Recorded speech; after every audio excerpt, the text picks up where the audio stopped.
പൈസ ഉണ്ടാക്കണമെങ്കിൽ മയക്കുമരുന്ന് വെക്കണം നിങ്ങൾക്ക് തോന്നുന്നുണ്ടോ? Bro am a streamer. Okay, നിങ്ങൾക്ക് സ്ട്രീമേഴ്സിന് എത്ര വരുമാനം നിങ്ങൾക്ക് അറിയില്ലല്ലേ? അതാണ് സംഭവം. അത് നിങ്ങൾക്ക് ഒരു ഉദാഹരണം കാണിച്ചിട്ട്, ഒരു എക്സാമ്പിൾ ഞാൻ കാണിച്ചിട്ട്, ഇത് ഞാൻ കാണിക്കാൻ പറ്റൂല, പക്ഷെ എന്നാലും ഞാൻ കാണിച്ചത്. ഇത് എന്റെ ഒറിജിനൽ കിക്ക് സ്ട്രീമർ അഗ്രിമെന്റ്, അതായത് കോൺട്രാക്ട്, കിക്കിന്റെ കോൺട്രാക്ട് ആണ്. എനിക്ക് ഒരു മണിക്കൂർ കിക്ക് തന്നുകൊണ്ട് അവർലി ഫിയോ $250, അതായത് ഒരു മണിക്കൂറിന് ഏകദേശം 21,000 ഇന്ത്യൻ മണി. ഒരു മണിക്കൂർ ലൈവ് ചെയ്താ, അപ്പൊ 5 മണിക്കൂർ എത്രയായി? 50,000. മണിക്കൂർ 20,000, 5 മണിക്കൂർ എത്രയാ? 1 ലക്ഷം.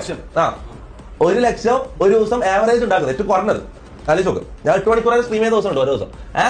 എന്നിട്ട് അപ്പൊ ഒരു മാസം എത്രയായി? അങ്ങനെ ഇരിക്കും, മനസ്സിലായോ?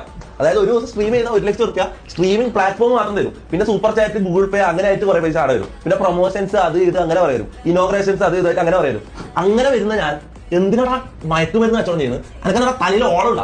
ലീഗലായിട്ട് ഇത്രയും പൈസ ഉണ്ടാക്കാൻ പറ്റുമ്പോൾ ഞാൻ ഇല്ലീഗൽ വഴി നോക്കുന്നത്? ഞാൻ പൊട്ടനാ ചെറുതായിട്ട്